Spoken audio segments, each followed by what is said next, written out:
Okay. while you're teaching.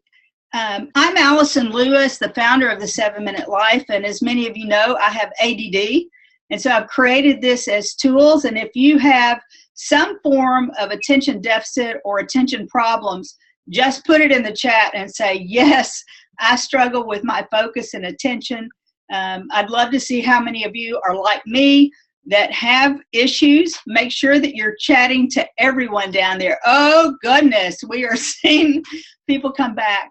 Again, hover your mouse over the image. You'll see chat. Please participate and make sure it's going to everyone. Again, register and subscribe to our YouTube channel. Almost all of these webinars are played out there. So today we're going to be talking about the topic of personal goal setting. And the one thing that I think I do really well is I have a very strong vision of not only what my personal goals are for each year, but I also have put that into a perspective of what personal goals that I accomplish are going to bring me into alignment with the life I want to not only live, but the life I want to use to share my mission, my priorities, and my purpose with the entire world. I mean, look at who's here. We have people from Africa and Nigeria and Canada and Texas. This is a really important thing. It doesn't matter if you have goals or ambitions to accomplish goals unless they bring more meaning into your life. I think that's what separates us from the rest of the world. Today, we're going to be looking at personal goal setting, and we're going to put it in a perspective of something very personal. Instead of using slides, today I'm going to be interviewing John Arnold, who has an amazing skill set, I guess, around setting goals, because he doesn't just talk about it, he does it.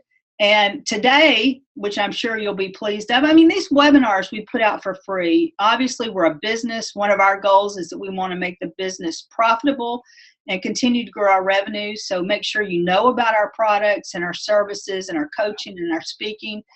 Even if you don't need a coach or speaking, we would love to have you refer us at some point to your associations and to other people. John, I think that's one of our goals, is to spread the message, tell your friends. But today we're going to be doing an interview.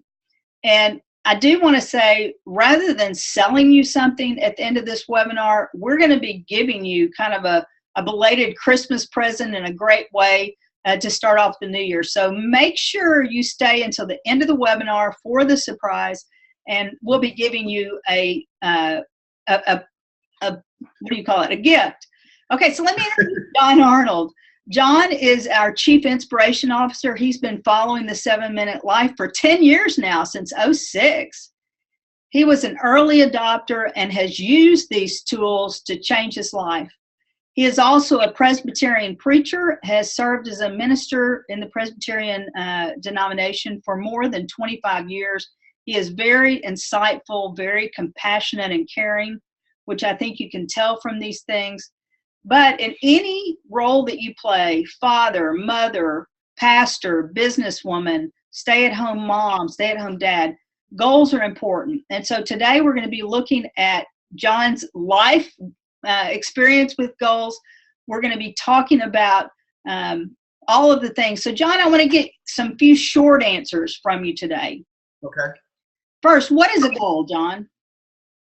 What is a goal? Well, the goal, I think the most important thing to realize about a goal is that you are after a result.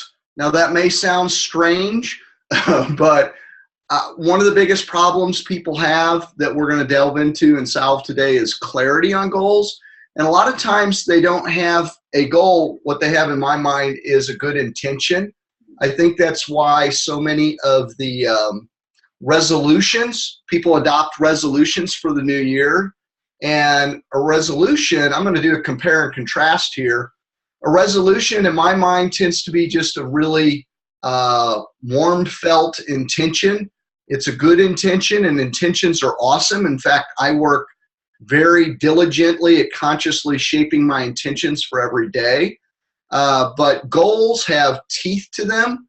Goals have clarity. They have a clear result. A goal is something you're pursuing to achieve or implement in your life so that you're a better person.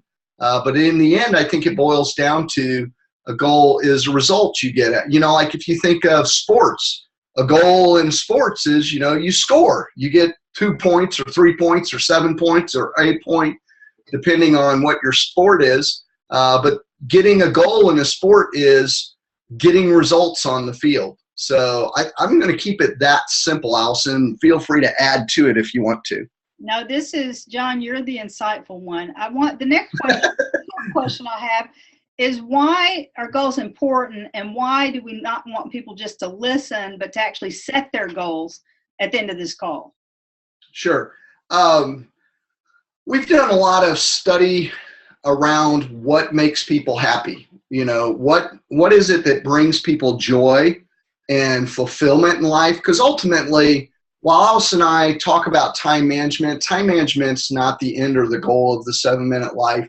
Time management is a means toward an end.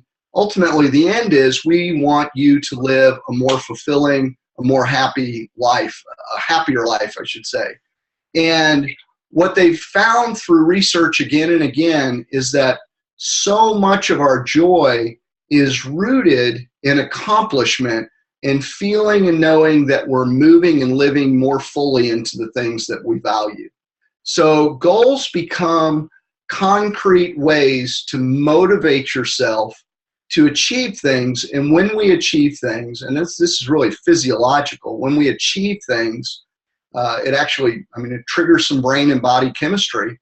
It brings great satisfaction to us. So having goals, moving forward, and knowing you're making progress toward those goals are critical to having a happier, a healthier life. So okay. Go ahead. I'm going to be scooting up with my stronger glasses so that I can participate in the chat. So, John, I'm going to continue on. These questions may take a little more time, but okay. I want to put all of this into context. Can you frame the problem of why goal setting is so hard? Oh, absolutely. If we set if we look at statistics around resolutions people set for the beginning of the new year, like a lot of people are thinking about how they want this year to be different. What you're going to find is that the vast majority, it's huge. It's something like 85%. I don't recall the exact figure. We could Google it and come up with a lot of different numbers. But the vast majority of people abandon the goals or resolutions they set within the first 2 weeks of the year. So, we don't even make it really a tenth of the way down the turnpike. We abandon those things very, very, very rapidly. And I think part of the struggle for me, and I'm gonna talk about two struggles really, because it just struck me.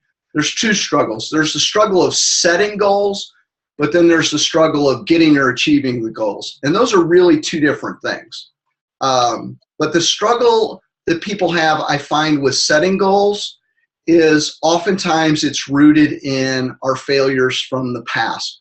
I'd be curious, how many of you used to set resolutions or you set annual goals, you did it in the past, and now you avoid them or you choose not to do them because it never worked before? I'm just really curious. I'll give you a second to respond. I got 1 me, 2 me, 3 me, 4 me, nailed it. Yeah, we're blowing up. That's what right. Okay, I'm getting yes, yes, yes. I'm getting all kinds of folks saying that.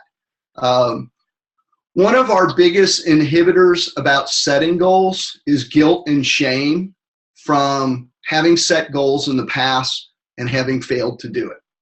And I want to say right now that if that's you, let go of it. You can't do anything about the failure you've had in the past. I honestly believe, because of my experience of turning that corner with some really simple strategies, that you're going to walk away today with what I hope will give you hope as some very simple, practical solutions to help you actually achieve the goal. So the very first thing we need to get over is the hump of guilt and shame at having failed in the past on goals. That keeps people back from wanting to set goals. We become cynical, or we're just afraid of failing again and feeling that much less about ourselves. So we're going to cut through that today. So that's the first thing. But really, most people fail because we don't teach people strategically how to go about actually getting the goal done. We teach far more about setting goals and a lot less about getting goals. And those are really different beasts. You can have the most well-set goal in the world, and that will help you get it. But then it becomes a whole different game once you have it set, how you go about getting there. So let me check. There's a few little chat things here about this. I used to do it, but don't remember the last time I set a New Year's resolution. Love the idea of goals and not resolutions. Yeah, let's specifically speak in terms of goals today and not resolutions. A lot of people talking about the shame and disappointment. Consistency is a big issue. Yeah, I found there were, when it comes to actually getting my goals done, that failure was rooted in typically about I had four very specific struggles I had. I'm just going to bullet point mention those real quickly, and then we can come back to them. I want to see how they resonate with people, and then I want to see what ones maybe I'm not mentioning that you have. But the four biggies for me were, and it took me a while to figure this out. Let me get my chat up here. Is number one, my goals usually lacked clarity. I had, as I said earlier, I didn't really have a goal. I had a vague intention or an ambiguous resolution. You know, it'd be something like, I'm going to get in shape this year. Well, that's a great intention, but it's not really a goal. The result is very ambiguous. So I lacked clarity. That was a big one. I also lacked any form of concrete plan. I kind of knew where I wanted to go, but I didn't really plan out my trip. I mean, it'd be like if I were going someplace new I've never been to. Let's say I'm going to drive out to Wyoming to see some of the beautiful landscape that's out there. Well, you need to get a map out, or you need to Google it or do something and figure out how you're going to get there. And I seldom had a really clear plan. So I had a lack of clarity. I had a lack of planning. I want to make sure I don't forget. I've made a couple notes to myself. Procrastination was a huge issue. I had resolutions that literally I never got started on. You know, like I'd say, oh, I want to do that this year, and I'd never even take the first step. And then lastly, and I think this is the biggest one for people, and I have some really concrete steps we can look at today to get rid of it, and that is staying motivated. You know, really good about setting the goal.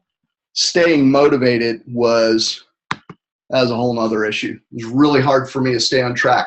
In fact, oftentimes I found this wasn't just annual goals. I go on a retreat and get all fired up about something I learned, and I go home and I'm going, okay, I'm going to do this. I'm going to apply this. And, you know, I'd be great for a week or two, and the next thing you know, it peters out into nothing.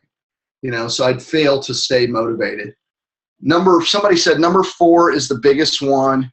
Got several people saying guilty of all these. Iris is back. Great to see you here. Yes, I have these problems with motivation. Any I'm missing here? I'm sure there's others, and we'll get into others, but these were the 4 biggies for me. I wasn't getting movement on my goals because I either lacked clarity of plan, I procrastinated, and I really struggled to stay motivated. I'm going to pause there for a moment now, Allyson, see if you have any thoughts, questions, comments around that, and or give people a moment to respond in chat. John, I think what is so good about what you're teaching is that you slowly talk about the problems, but you don't just leave it at the problems. A lot of people say, okay, here are the problems, but people are signing up for these classes because they want to understand solutions. And Right. I think what you're going to go through in the next few minutes is, okay, if you lack clarity, how do you find clarity? If you lack a plan, I want to know your personal experience, because John, you're one of the best people about creating a year-end plan and monitoring it, which I think is, you might want to write that down, John. How do you monitor your goals? Yeah, that's one of the big strategies we'll talk about here under motivation. So I think that what I'd like to see next, because again, we're interviewing and this class will go until 12, but after that, John will stay online and I'll stay online for Q&A for the following 30 minutes. Yeah. But John, can you walk us through the unique lessons that you've learned and those 4 steps, how you can solve those problems? Sure. All right. Let's start with lack of clarity. And there's some really great comments coming in here. Let's start with lack of clarity. And Allyson, I may need you to prompt me at times if I forgot one of these 4. I can pull up my notes, but the thing that helped me most in terms of getting clarity around my goals, and this is actually, I'm not going to spend a lot of time on it because there's some really good information that you can just out and out Google on this. But I'm going to give you some things that people didn't tell me as I was learning it. I love the structure of what are called SMART goals. How many of you are familiar with SMART goals? I'm finding this isn't as common knowledge as I thought. We think the things we know, everybody kind of knows, but I'm finding this isn't as common as I thought. How many of you are familiar or this is new to you? Seen SMART before? Few people. Okay. Some of it's new. All right, I'm going to walk through it because I think there's some things I'll lift up. Even if you've heard about SMART goals, you probably haven't heard this. Here's the quick overview, though. You want to be sure that your goal is specific so that you're very clear. You're not just saying something like, I'm going to get in better shape. That's very general, ambiguous, it's vague. You're not sure, even if you achieved it, you know, how would you know you achieved it? Like if tomorrow I wake up and I'm 2 pounds lighter than I am today, I'm in better shape, but was that really what I wanted? You know, that's not the goal, right? I'm better, that's relative. We want something that's very specific. And along those lines, these two go hand in hand. You want the result you're after. To me, specific is the result you're after. You want to make sure it's measurable so you know you got there. This past year, I had a goal around health, and rather than just get in better shape, I had 2 specific measurable pieces to it. I had a goal weight. I didn't hit it. I'm going to admit right off the bat, I didn't hit it. I wanted to get down to less than 190 pounds. I haven't been that in a long, long time. I got close, but I didn't hit it. And I've had classically a very high heart rate, and I wanted to get my heart rate below 70 beats per minute. And I'm really delighted that a couple of months ago when I had my physical, that I sat down, and when they tested me, my resting heart rate was 67 beats per minute. And I don't know what my average is, but it's definitely down under my, I haven't mapped my average completely, but it's definitely below that 70. So you can see that's very, very clear what my goal was. You want to make sure it's achievable. You know, can you pull off what you have in mind for the year? Can you actually pull it off in a year? And I noticed some people, I think someone mentioned creating goals that were too big, and then they get overwhelmed. And that's a really common problem. So you want to make sure it's achievable, but this is where I'm going to take issue with SMART goals at one level. I always have at least one, and usually I only have one goal that I call, and this is not my language, I got it from somebody else, a bag goal, B-H-A-G, a bag goal. And a bag goal is a big, hairy, audacious goal, okay? So I look for goals that are achievable, but I want them to stretch me. Because if you remember what I said a moment ago, one of the reasons goals are so important is they bring, when we achieve them, they bring satisfaction to life. And the bigger the achievement, the bigger the satisfaction. I mean, we've all probably had the experience of achieving something that was at the edge of our ability, and that feels so much better than just knocking something off our list that we would love to see get done for the sake of it getting done. There's a distinct difference in the feel of those. We need to do both, but this is where I take issue with SMART goals a little bit. SMART goals are not so smart if they don't stretch you some. So be careful about that achievable. Make sure you can get it done. Don't set yourself up for failure, but make sure it's going to help. You're going to have to grow some to do it. I'll say a little bit more about those bad goals later.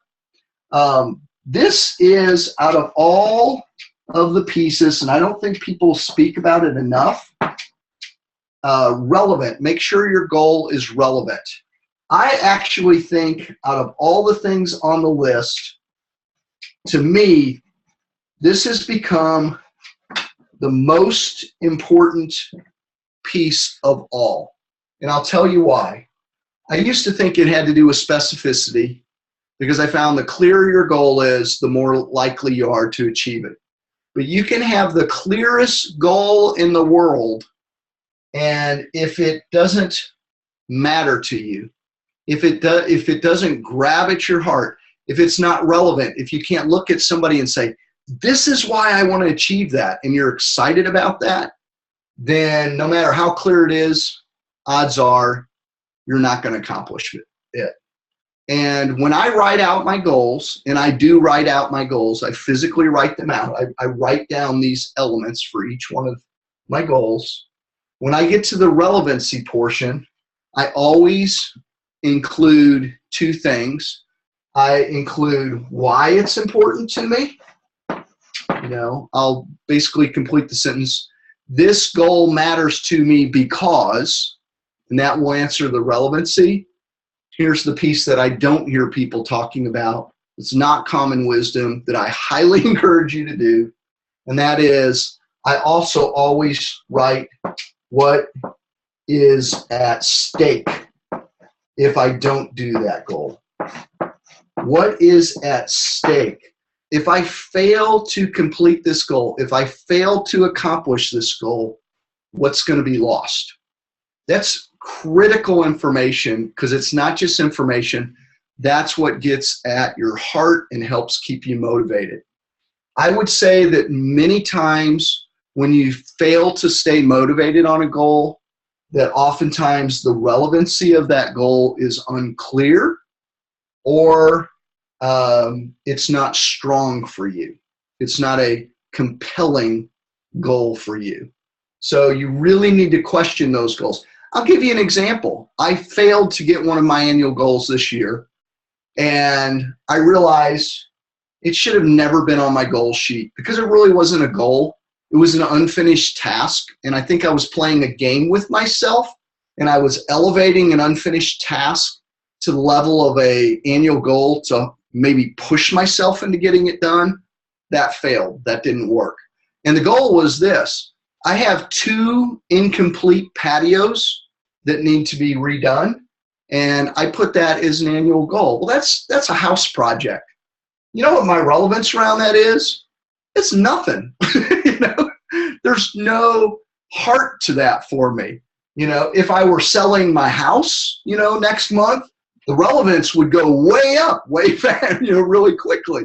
But right now, these are 2 unfinished tasks, really. Each patio is an unfinished task that's kind of tucked away somewhere. And it's honestly, to me, it's not worthy of being an annual goal. If I am going to achieve it as an annual goal or even as a task, because the relevancy is so low, I'm going to have to force some relevancy by either giving myself a reward for doing it or penalizing myself for not doing it, or some combination thereof. And I haven't figured that out. I've got to rethink it entirely. But I'm going to pause there around this relevancy before I get to the last one. and see if there are any questions so far or if this is making sense. John, I'd like to chime in while you're. Yeah, jump in here. We've been getting some amazing questions. I love what, let's see, I just read it, is one of the people, it said, how many goals should I have? And I want you to come back to that. But one of the questions we put in this interview, which goes back to relevancy and I think goes back to measurability, is how do you stay motivated? You know, do you take a weekly review? Do you keep something visibly in front of you? Because I think that what they're talking about, and I know you do daily journaling, is okay, even if we have SMART goals, knowing it is different than taking action on it. So I'd like you to talk about how many, well, I want to know what the T is, first of all, and then I want to know how many goals you should have, how do you review it, how are you keeping it visible, and why is daily journaling so important to you? So if you can kind of... Yeah, I can bridge all that together. That's perfect segue. Because the last element is time. And usually this means every time I've seen this presented, this is presented as knowing what the deadline is. Okay, knowing what the deadline is. And that's important and that's critical. But there is a problem when it comes to annual goals with this being defined as purely a deadline. And I'll explain that as I weave together an answer for what you just asked me, Allyson. And that's a perfect segue. And I will note, somebody mentioned they have different, sometimes you'll see different things. Somebody mentioned accountability for A. I've seen different words for R. This is the formula that I have found works the best for me. There's some other good different words they use for SMART goals. Well, let's look at how do you tackle this and stay motivated, because all these things will get underscored in that and fleshed out even bigger.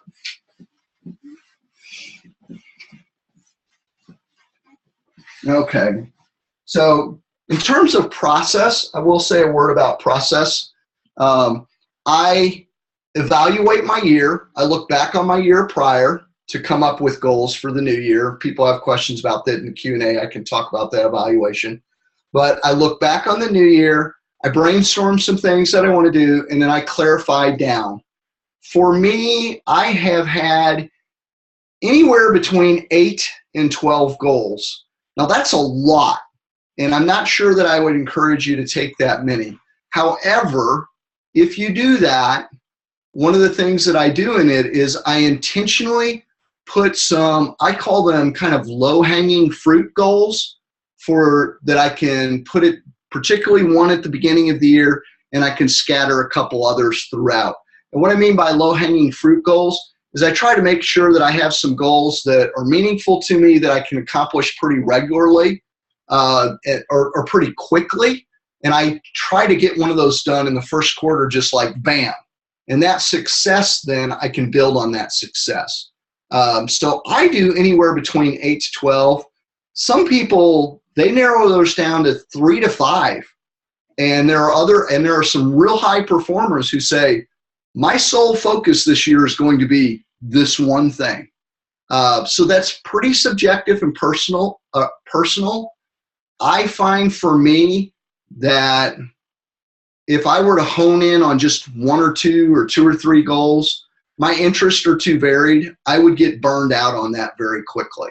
I need more to engage me. So I do 8 to 12, with some of those being pretty simple and one being very large. For example, last year, one of the things that I did was for Lent, it's a 40-day period that we observe in my tradition, to do a spiritual discipline. I memorized the Sermon on the Mount. And I knew that that was going to be contained in that 40 days, and I would do it and I'd get it done, and that would be a win that I would have basically in the first quarter. So that was one of my goals for the year. I had other goals that took the whole year. Here's the once I've honed in on, the 8 to 10 I'm going to do or whatever, here's what I do, and this will get into that timing issue I was concerned about. Let's say this is my year, all right? And we've got January, February, March, April, May, June, July, da, da, da, da, da, da. I don't know if I got 12 marks there, but let's assume it is. I look at the overall year, and the problem of using SMART goals for annual goals is that too often what was happening for me was I was considering all of my goals as basically having a deadline of December 31st, 2016 or 2017. Well, you know, what would happen is I would put things off and delay them. I'd start on one I felt really good about and fire into it for a couple weeks and do really well and then peter out on it. And somewhere near the end of the year, I would realize I'd hardly touched anything and I'd try to cram and do a bunch or just ignore them altogether. So I rapidly learned that what I needed to do once I figured out my goals is I needed to stagger my deadlines for the goals, and I needed to create seasons for each goal that included a start date and a deadline. So, for example, with my Lenten goal, I knew it was going to be 40 days, somewhere around here on the calendar. And that was one goal. I had a distinct start date, and I had a distinct stop date. Another goal that I had one around finances. There was some debt I wanted to resolve, and I wanted it done by October. And I had 9-10 months out of 10 months to get there. I chose that time frame for one. I wanted to make sure that I had enough time, because one of the things I found about finances is I forget that lots of things pop up over the course of the year that I didn't plan on in my budget. So I'm like, okay, while I probably could resolve this earlier, odds are I'm going to get whacked with some things that are unexpected. So let's give myself a little bit of buffer and be more realistic. I set that goal out here, and I actually ended up achieving that goal, you know, somewhere back about 3 months before what I thought. But I gave myself this season for it. I have some other goals. I keep looking to the side because I have my goals there. One of my goals was to visit my mother 6 times a year, 6 times over the course of the year, because her health is, she's 85 now, and her health's getting touchy. And so what I did was, it wasn't so much that I had a season for that, but I had to think ahead, and I set little windows for when those 6 were going to be. And about a month ago, I made my 6th one, and I achieved that goal. But what I had to do is, every time I finished one of these visits, I would decide when the next visit would be.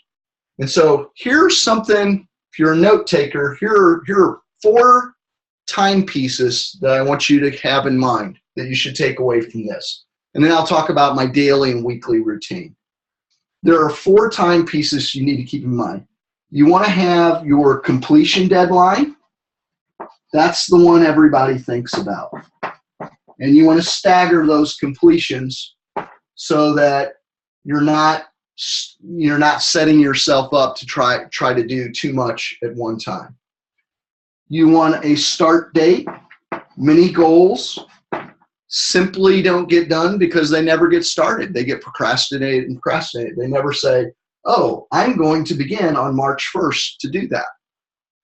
You want to have any what I call benchmarks. Benchmark goals might be if it's a project.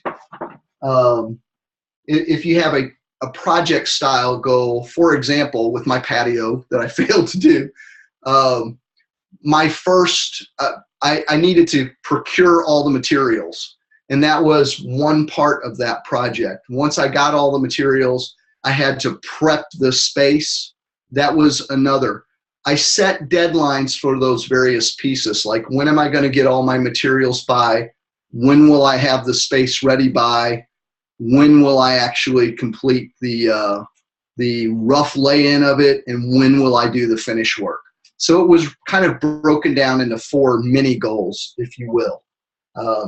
Some goals lend themselves more toward that breakdown than others. And then the other piece that I have, and I'll just put it right here, is I always know, or try to always have scheduled, the next step. What will I do next? So when I would finish visiting my mom, I would immediately look at a calendar and I would pick a window. If I didn't just flat out pick a date, I would at least pick a window where I would say, okay, sometime during the first half of May, I'm going to go see my mom before kids get out of school. And I would have that window. So completion date, start date, benchmarks, and always knowing the next step. So how does that translate into how I track it and why that tracking is important?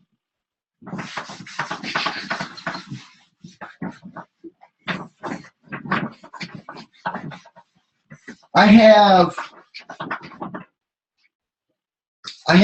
3 elements that have been critical for me, and this is how I stay motivated and how I overcame procrastination. And I've developed them over about the last 3 years, and it's changed goal setting for me, because what used to happen to me was I was feast or famine.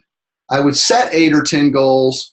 I would nail 3 of them and not touch 7 of them. And I'm like, something's wrong with this picture. And the problem was I didn't have any mechanism in place, any system in place for keeping me on track. The very heart of what keeps me on track is a weekly review.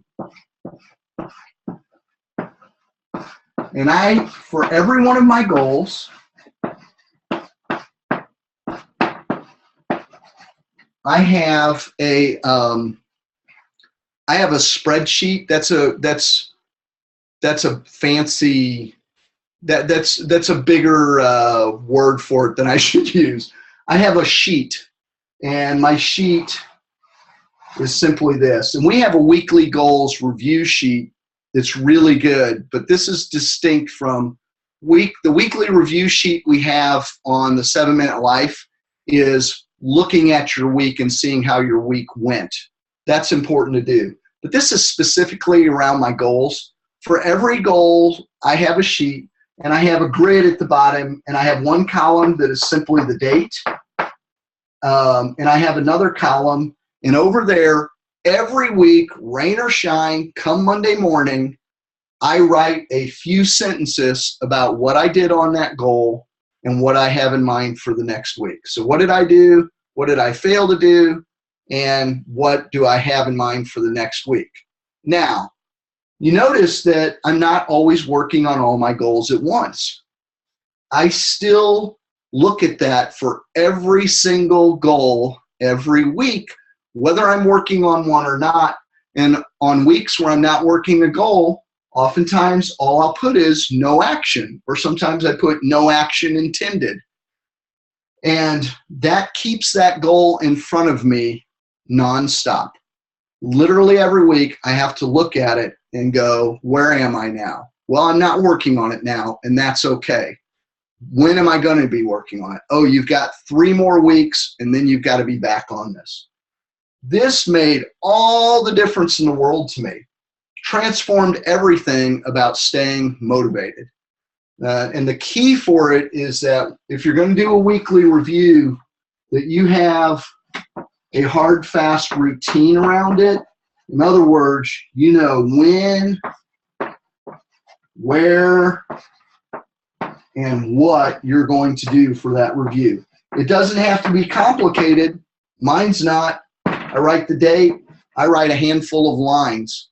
But when, where, and what are you going to do for that review? So for me, every Monday morning in my office, first thing before I plan out my week, I do this, and then I plan out my week based off of what went on in this review.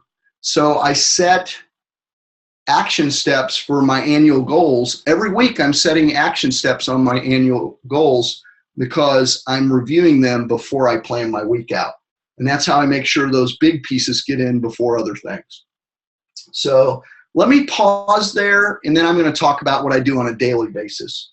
And we'll just get some feedback here, because I'm talking 90 to nothing. This is amazing stuff.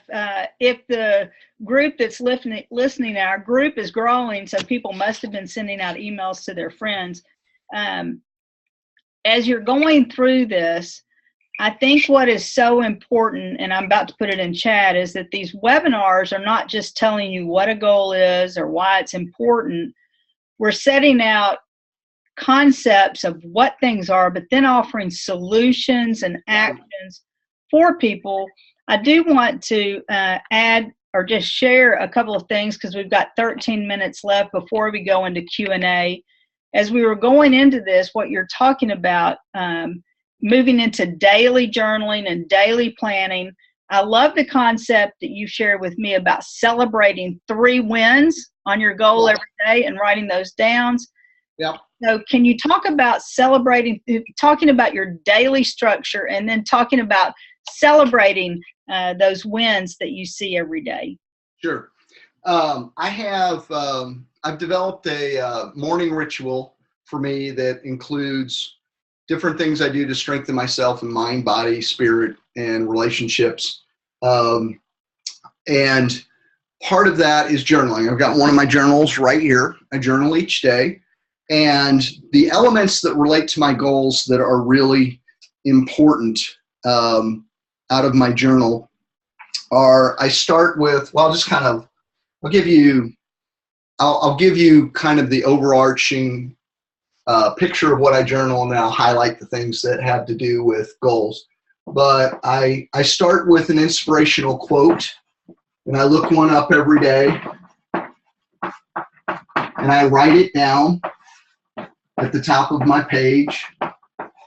And oftentimes I'll find ones that relate to my goals. So for example, there was a period of my year where every day I looked up inspirational goals about fitness, inspirational goals about working out, inspirational goals about weight loss. And I would write those at the top of my page. I usually write down 3 things I'm grateful for. I start with gratitude, and that's to frame my mind in a positive way. I do set an intention for the day. I say, one thing I will do to make today amazing is ... And I complete that sentence every day. So I think of one action, and usually that's something that fulfills my purpose, my goals, or my values. So that's what I do, and then I have one last piece of this. And then I write an affirmation. And I'll be honest, I used to be kind of snarky about affirmations. I thought affirmations are positive statements we make in a present tense that are related to our goals. I used to think affirmations were kind of some, I don't know what I'd call it, like woo-woo, esoteric, new agey something or other. Like I didn't put a lot of stock in them. But what I have discovered is I really think affirmations are critical in terms of what Allyson would talk about in terms of neuroplasticity. By that, in short, reprogramming our minds, laying new neural pathways so that we become the person we need to be to accomplish our goal. So for example, like my goals, when I write an affirmation, let's see if I can just grab one right out of my journal here. And they vary. Here's an affirmation I wrote a few days ago. I am focused, healthy, and strong. I nail my goals because I am action-oriented and disciplined. I realize that failure is a natural part of progress. In fact, big failure is an unavoidable element of big progress. So I stay positive even in the face of unmet expectations. I shake it off, learn from my bad experiences, and move forward with energy and confidence. I was writing that because I was getting near the end of the year. This was in September, actually. And I was starting to see that I had fallen behind on some things, and I mentally had to do a reset. And every day I do that. Some of them are much more pointed. Like, for example, if I'm writing around finances, I had some financial goals. And I would write something like, I enjoy being financially prosperous. It allows me to do fun things like travel with my family and see da da da da da da. And I paint these scenarios out as if they are accomplished right now, and I'm in them and I've done them. When I was working on switching from being a pastor to being an entrepreneur / writer, blogger, I'd literally walk around in my neighborhood. Some of these I verbalize while I'm out walking in the morning. I would literally verbalize, I make my living as a blogger. I have an audience of 5,000 people on my email list. And every day every week I deliver life-changing material to them. Were those things true yet? No, they weren't. But I would build that landscape in my mind and create that surface area in my mind. And I think that does two things. One, it keeps us focused and open to resources we need to accomplish those goals.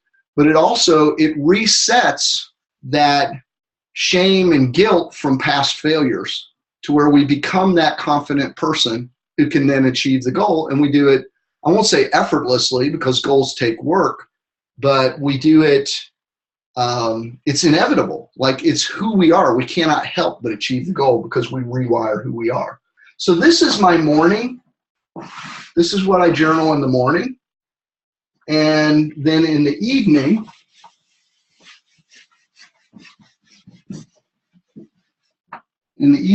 I always write 3 wins.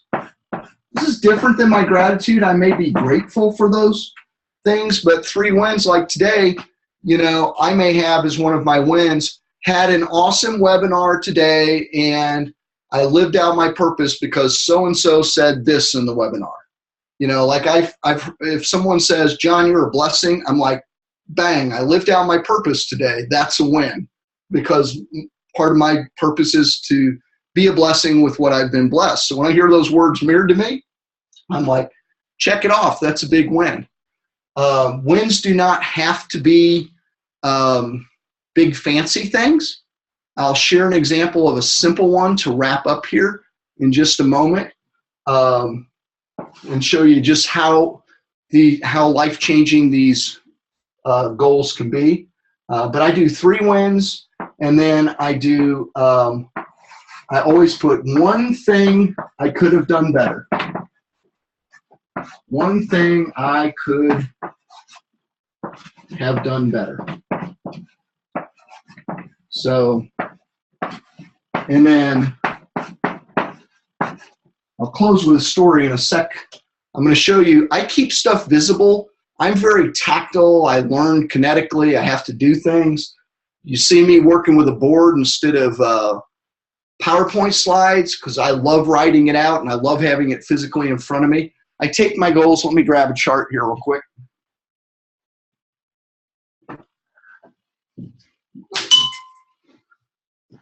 I keep my goals visibly before me. I'm a big fan of whiteboards. Like, this is my daily board. I haven't updated it since the holidays because I've been out, and I'll have to sit down and do my Monday today on Tuesday because I was out of town. But all these cards at the top are my goals for the year, for this past year. These are ones that I accomplished early in the year. These are some that I accomplished for the most part. These are goals that I intentionally chose mid-year to not complete. That's one thing in my review process. Mid-year, I always, at the middle of the year, review all my goals and say, which of these are still relevant? Because, for example, when I set goals this past year in December, oh goodness, I thought I had my phone off. Sorry about that. When I set my goals in December last year, I was still working in the church. And in February, I began working full-time with Allyson. And I had a different perspective outside of the 7-Minute Life when I was at the church and when I got into it. By the time I got to about June and had had 4 months under my belt, I realized that some of the goals that I had were, it's not that they weren't realistic, they were not the best place for me to spend my time at this time. So I put these on hold, and I also put most of this work on my own blog, The Practical Disciple. I put most of it on hold because by February 18th, my life context completely changed. So, 2 months into the year, I was working not only in a new job, but in an entirely different career in a completely different environment. So some of this has been put on hold, or I intentionally changed my mind around. This is a bar graph related to one of my goals that's not listed up here. These are daily task things that I have from last week. So I plan out my day, and I'll do it in my timer, but I have to keep stuff visible in front of me. So I use a whiteboard to keep it visible. And sometimes I create other things. I've got, you might be able to see, I'll scoot over here a little bit. There's a little poster on the wall here. Here's some notes. Those were ways I was keeping a particular goal visible in front of me. So let me close with my 2-minute story, and then we can do Q&A or see what else you have.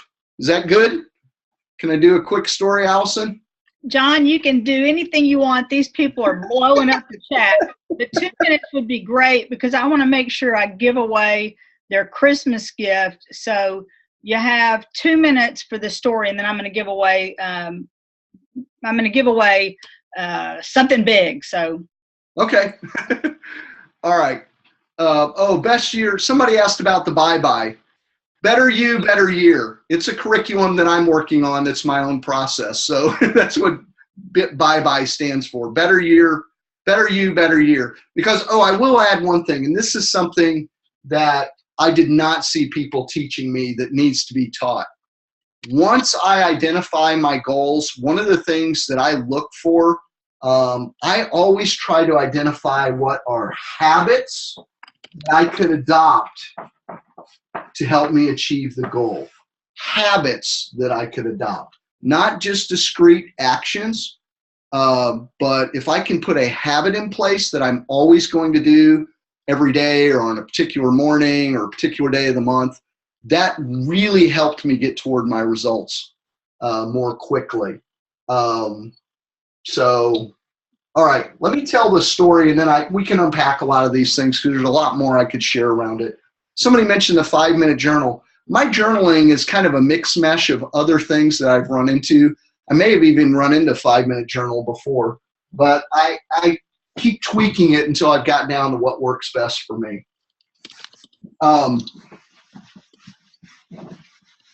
Okay, story. So a month ago, and some of you may have heard this. I can't remember if I shared it in a prior webinar or not, but I said one of my goals this past year was to go see my mom 6 times a year this past year. She had pacemaker surgery at the beginning of the year, and she, because of it and already having one shoulder that was kind of blown out, worn out, she's now gotten to the point where she's almost wheelchair bound because she can't really use her arms to help her up. And one of her legs is weak too from surgery she had on it years ago. So she's almost at a point where she's wheelchair bound, and she still lives at home with my brothers there, my older brother, Ron. He helps take care of her. I don't know how much longer she'll be able to do that. And I lost my dad a year ago. My dad died because of Alzheimer's and a stroke and complications due to those things. A year ago, last September. And, that makes the time I have with my mom even more precious. So I said, I'm 9 hours away. I can't just be there in a heartbeat. I want to get there regularly. And I set a goal of 6 times during the year. The last visit I had with my mom, I took her out to lunch, and we do that a lot when I come up because my mom tends not to get out much. She will go out to eat every once in a while, she almost never does something for the sake of doing it, like entertainment wise, like you or I might go to a movie or go shopping or go visit someone. She just really doesn't do those things anymore, or very, very little. So we went out to lunch and we're about to come home, and I was making the comment that I would love to take my kids who are now adults, 20 and 22, I would love to take them to the St. Louis Zoo sometime, that we haven't been there since they were little kids, and that's where she lives. And she said something like, yeah, it'd be nice to go before the weather got bad. And there was something about the way she said it. I thought, I think she'd like to go to the zoo.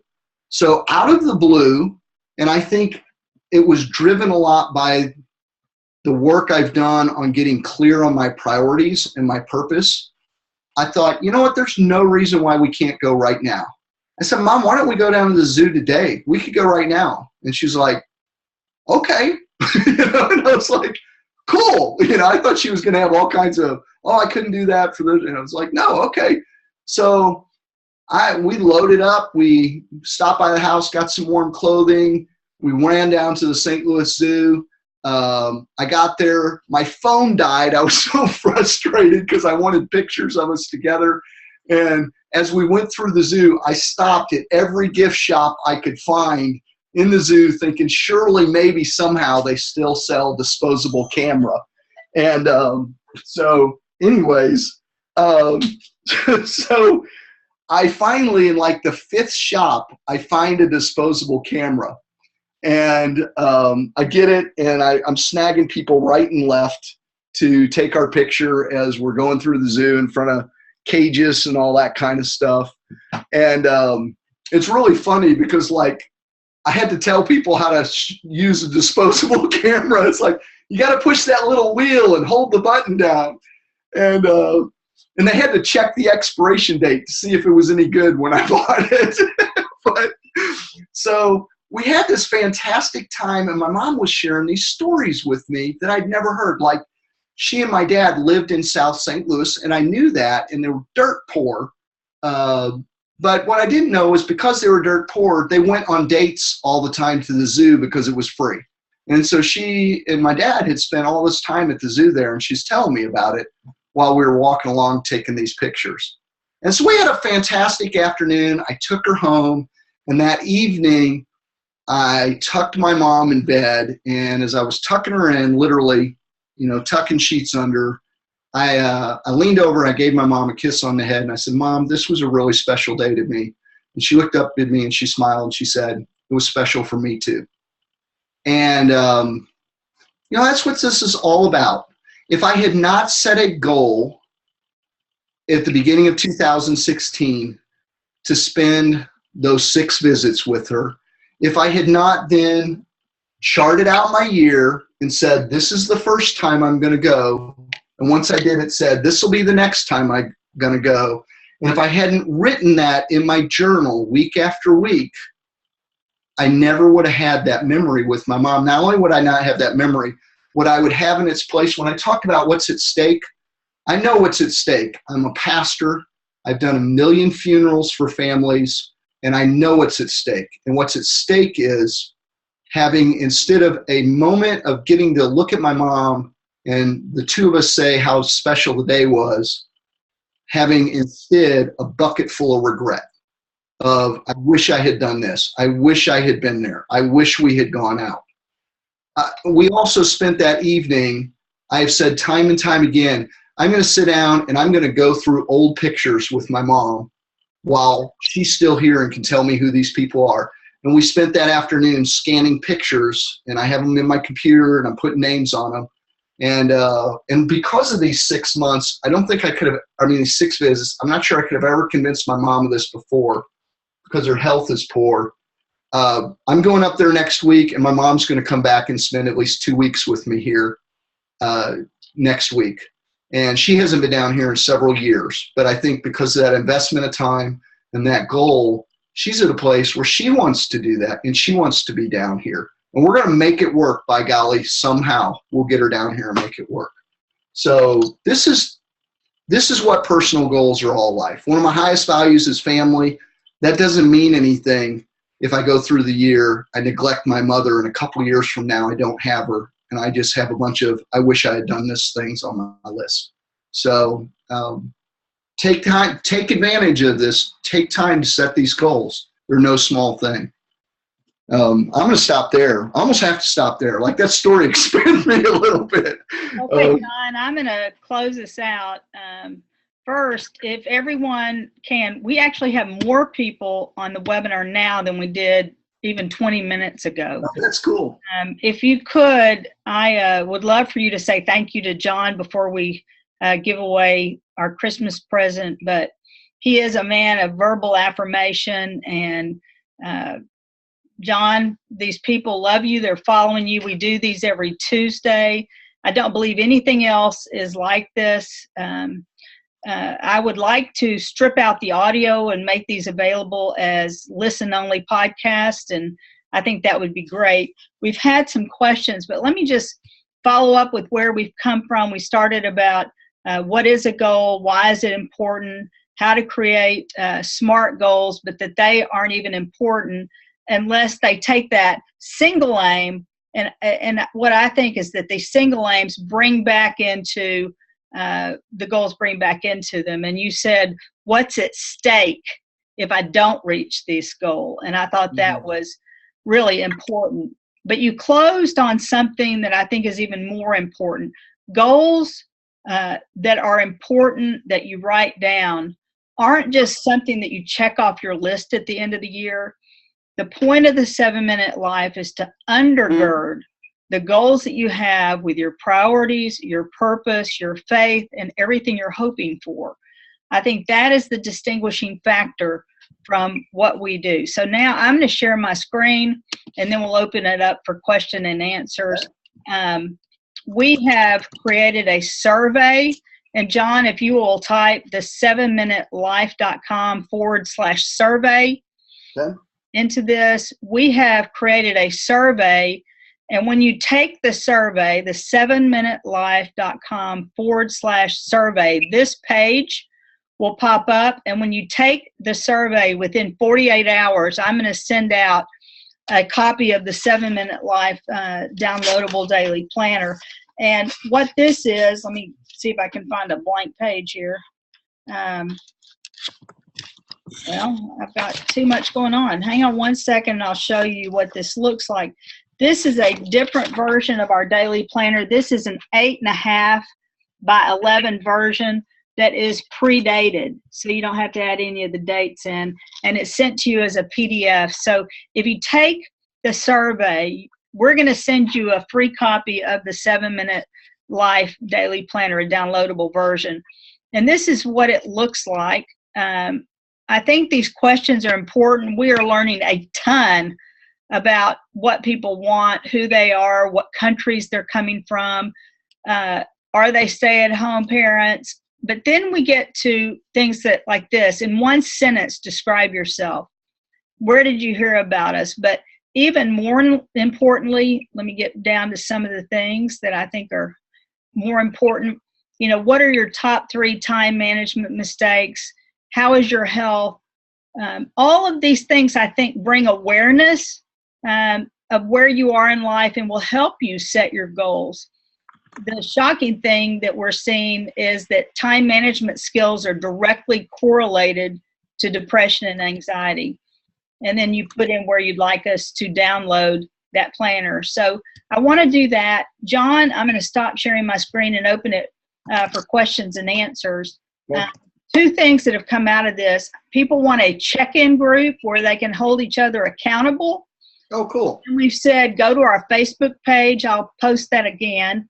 A lot of people want the screenshot of your whiteboard, and I've told them that we will send that image out with the webinar replay, but also you would post that on Facebook.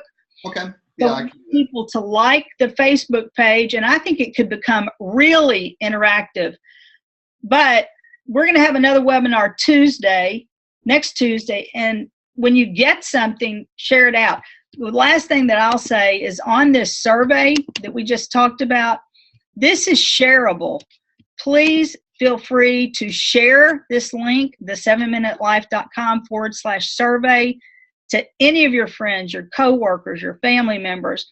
And they'll also, if they take the survey within 48 hours, get a copy of the daily planner. So, John, I'm going to open it up to questions and answers. Okay. Let's see what we got coming in here. I had a lot of people were really curious about the whiteboard, and maybe we should do a whiteboard webinar because I have several things what I do with those. A lot of people are curious about that, so I'm completely open to that. That'd be a lot of fun actually to walk through that. And I use more than one. This is kind of my standing one. Like it's always there because it has my goals on it. And this will shift up. And then I will have a whiteboard per project. I'll show you one of those real quick. Okay, John, people are wanting to take a screenshot of the whiteboard. If you'll put it back up there, unless there's something personal. If you have secrets, you'll have to fix them. I don't think I do. So if you can step to the side and let people take. I shouldn't have too big of secrets. I'm trying to step to the side and not step on my dog. He's like, "What are you doing?"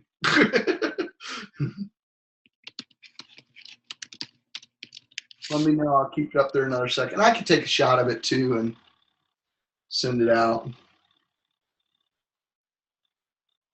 And somebody's wondering, I do thermometers on a regular basis around goals that are measurable.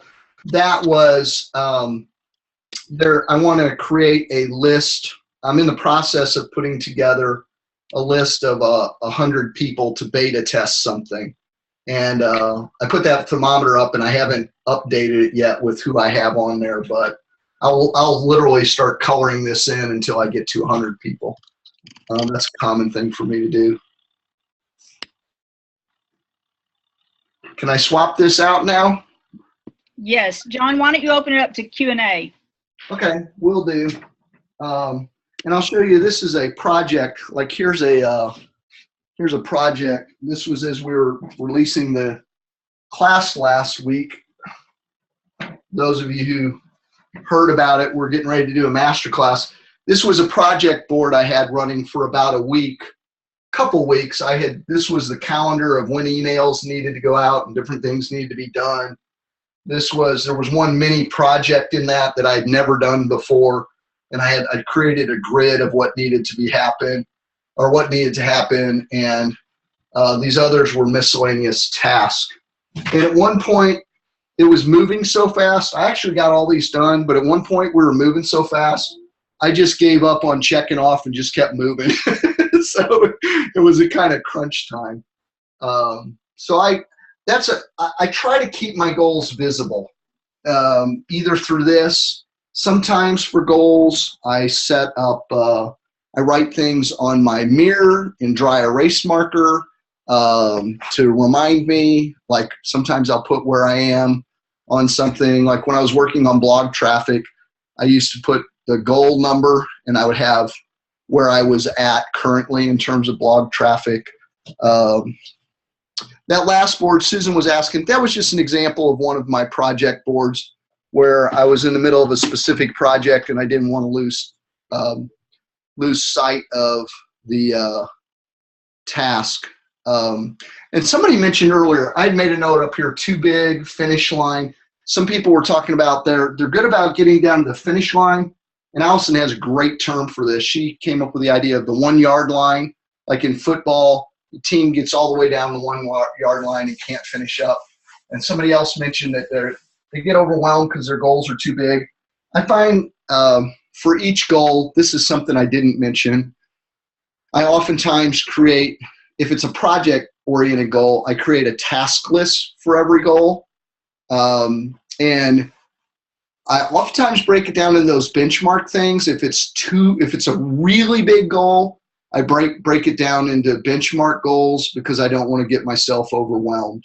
And I'll just focus on one piece at a time. But you got to get it down to actionable level. That's one of the ways you keep moving, and it's one of the ways you keep from feeling overwhelmed because you can actually check off your progress. I mean, if I hadn't written this down and hadn't been able to check things off as I was getting them done, I would have just shut down. In fact, I was starting to shut down I was hitting what we call the choke point, and that was part of what made me make that board. It's how I powerhoused my way around the choke point. Project management, another webinar. Oh, somebody mentioned, oh, this is a good, okay. Ooh, we didn't talk about accountability or who to share your goal with.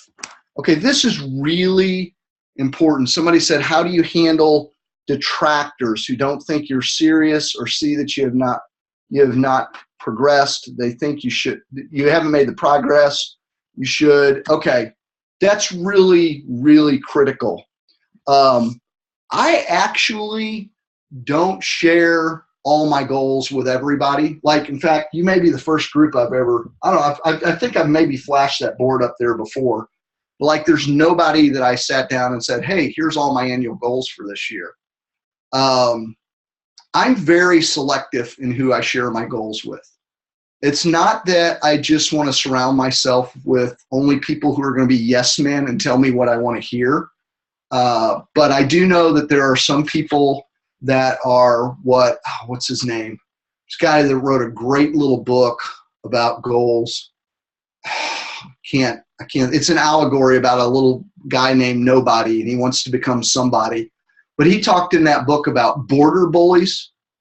Bruce Wilkinson, I think, wrote the book, and the name will come to me here in a minute. Maybe somebody can Google it or knows it. But there are people who will around you beat down your goal. And I'm very careful about who I let in on my goals, but I make a point of letting some people in, and I make a point of having accountability and having people who will hold me to that. And every once in a while I'll do an all call around a goal. And recently I did that on Facebook. There was a goal that I was feeling like there was no way I was going to make it. And I just put something out and I said, hey, here's where I am on this goal, and I don't want to fail at it. And I just need people to support and encourage me. And I put out like a desperate plea, like, help me, I'm going down. And I got a lot of great encouragement from people. And I did have a few people within that, and there are people I'm close to who said, well, John, maybe you don't need to get it done. And they weren't trying to beat me up or be a distraction. They were legitimately saying, slow down and re-examine, because maybe you're doing this for the wrong reasons, or you're trying to force it and it doesn't need to be forced. So do build a team around you of people you need to both either get the work done, to keep you encouraged. And I protect your goals from some people. There's some people you don't want in on your goal. They will criticize you and eat you up to the point that you get dissuaded from it, and you don't need that. So be selective in who you share with, but do think in terms of the team you need. Okay, what's some other things that have come in? Motivation would be a good topic. Oh, I will say a word. Dream Giver by Bruce Wilkinson. Thank you, Lisa. That's a great little allegorical quick read book. Really good book. And she even put a link there. Would give you a gold star. There are 3. I didn't mention this. I kind of did parenthetically, but let me be very intentional about it. I have 3 goals that are always on my list. I always have one bag that I mentioned earlier. Big, hairy, audacious goal. I got that terminology from 2 guys called the Heath brothers, and they wrote a book called Made to Stick. Big, hairy, audacious goal. The first big, hairy, audacious goal that I had, and I learned so much from it, was I set a goal on my first book. I wrote a book on prayer called Tips on Prayer, and I set a goal to release at least 5,000 copies, to get 5,000 downloads in the first 5 days it released. And I knew in order to do that, I had to function at a completely different level than I ever had before. I had to have a skill set that I didn't have before. This was a goal that stretched me.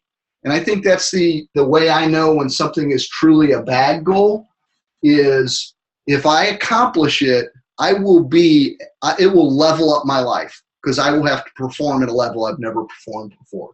So I always have at least one bag. I also make sure that some of my goals are what I call habit goals. Not just habits I do to get a goal, but every year I have some things that are habits that I create. So for example, I got to look at my board here. What was a habit goal? I had a couple in this one. One had to do with, and I actually achieved this, but in a different way. I wanted to produce weekly valuable content. Originally, I thought I would do that through my blog. Instead, I'm doing these webinars weekly. This is the fulfillment of one of my goals. Again, if I hadn't set these goals in 2016, we wouldn't be having this conversation. But that's a habit to weekly do that. The other one that I had was I wanted to create a habit of working 6 to 8 weeks ahead of time on projects. And I now have a process and a system I created so that I always have at least one project where I am 6 to 8 weeks ahead of time out on it, because I wanted to break up my procrastination habit. Procrastination, by the way, it's a habit if you don't realize it. And I wanted to replace it with a habit of proactively working on things. So those are, the actual goal is a habit. It's not that I'm creating a habit to get to that goal, but as a goal, I have a habit that I want to instill in my life. So I always have a habit goal. And then the last one, or I just call accomplishment goals, but that's what we typically think of as a goal. It's something I want to experience, achieve, something I want to be able to put a check mark at the end of the year. And this is, I would say, 90% of what people do as goals fall in this category. Most people, that's all they ever do is goals. All right, other questions or comments? Where are we? It's 12:23. Oh, good. I see some people saying they're going to be on each other's teams. Woot, woot. Yeah, this is a great place to get encouragement. I would really encourage you all to comment in Facebook so you can connect with one another there.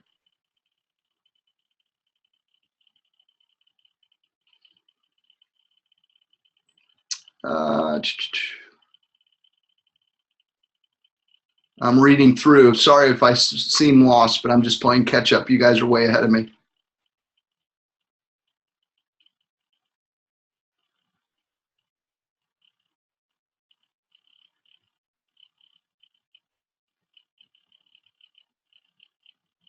Okay.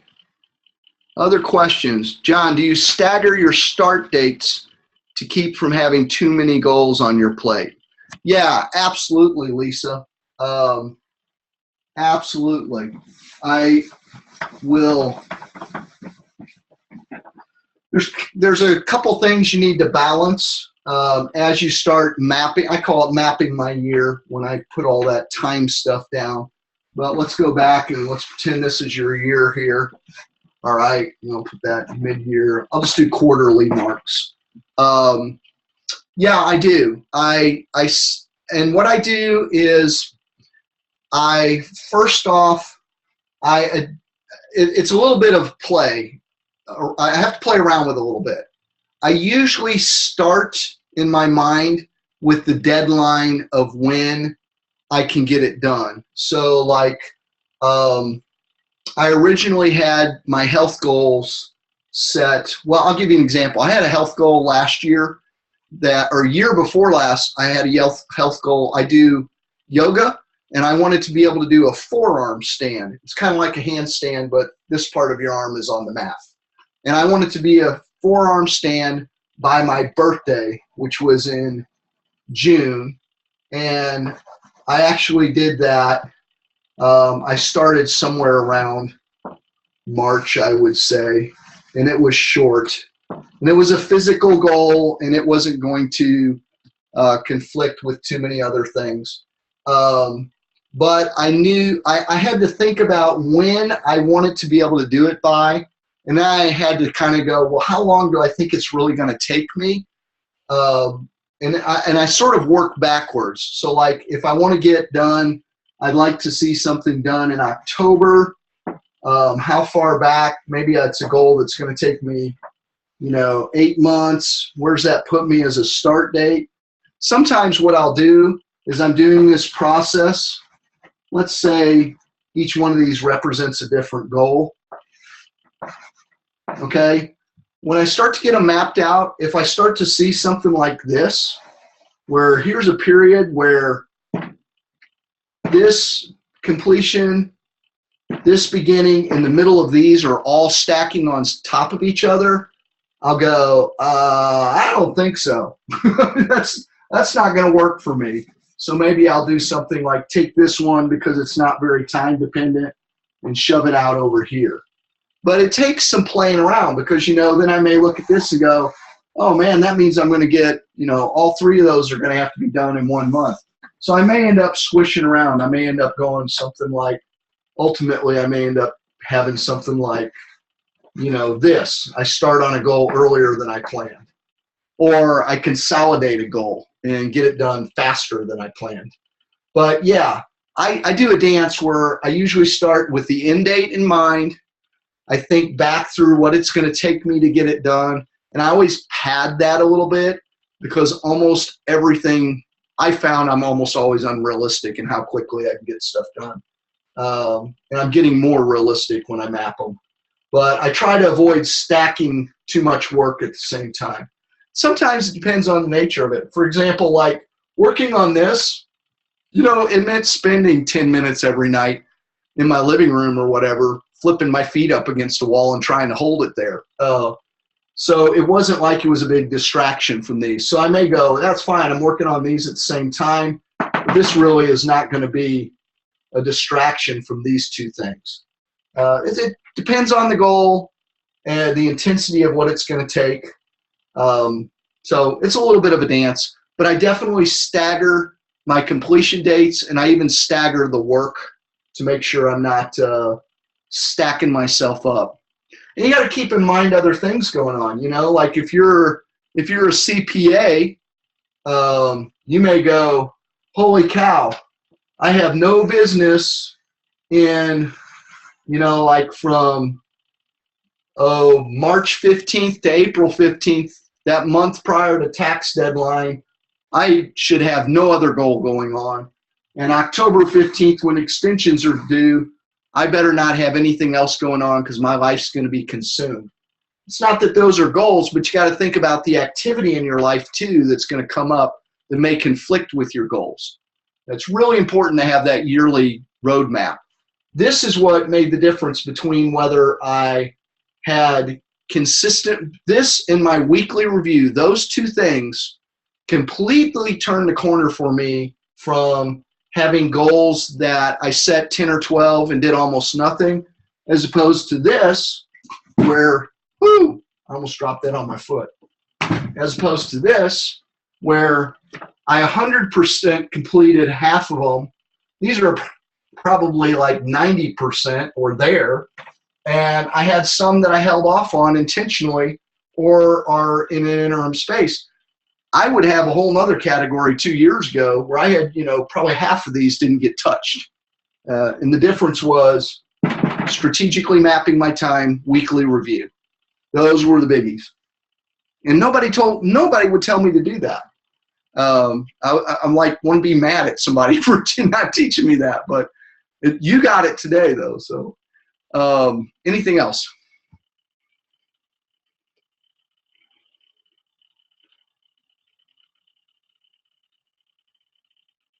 Somebody asked what were the colors on the whiteboard. That's a little arbitrary. I used different color cards at one point for different pieces. I don't even know that that's worth. I didn't go into that. I did divide them up a little bit. These green ones were financial. The yellow ones were mostly my personal goals. These pink ones were project. Well, this was a project, and these were 7-minute life projects. You'll notice I had a line around that. I had lines around these. Those were just to make them distinct. They were kind of categories, but those categories are not, I mean, that was very personal and subjective. I find the more I intentionally actually use color, because when we use color, even if we don't consciously think about that much after it, we actually engage, we physically engage more of the brain in the process. So I take notes and I create notes with at least 2 to 3 colors oftentimes, so that I engage more of my brain in the process of what's going on. So it's a little neuroplasticity hack that we haven't talked about before. Hey, John, I want to go ahead and wrap up because it's that time. A couple of things we have had. Whoop, I didn't mean to turn off my video. We've had a lot of questions about future webinars. I'd like people to go ahead and place the information in Facebook. I want to close with 2 things. People are having trouble finding the survey and actually taking the survey. Okay. This is our Facebook page. I think it'd be awesome. I'm going to go ahead and write something. What did you learn in today's goal setting webinar?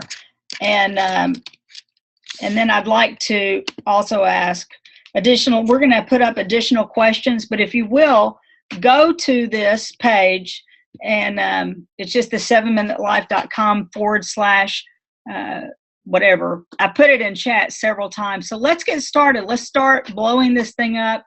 I'm going to place other questions. What are your obstacles? What webinars would you like to have? This is going to be awesome. We almost have as many people on the call still after an hour and 35 minutes that started the call. If you want to take the survey, and then we'll wrap it up, go to the 7minutelife.com / survey. And it's a little tricky. And when you get there, feel free to pass this along. We're getting amazing data. If you just scroll over this, it doesn't look like it moves. So hover your mouse over it. And as soon as you hover your mouse over it, you can scroll through it and take the survey. So the 7minutelife.com, within 48 hours, you'll get your survey. John, let's give everybody a 15-second farewell, and I will end the recording. Set your goals. Do it. John, no, go for it. Thanks. You're awesome. See you Tuesday, next Tuesday. Make sure you tell your friends. Sounds good. Thank you all. Bye.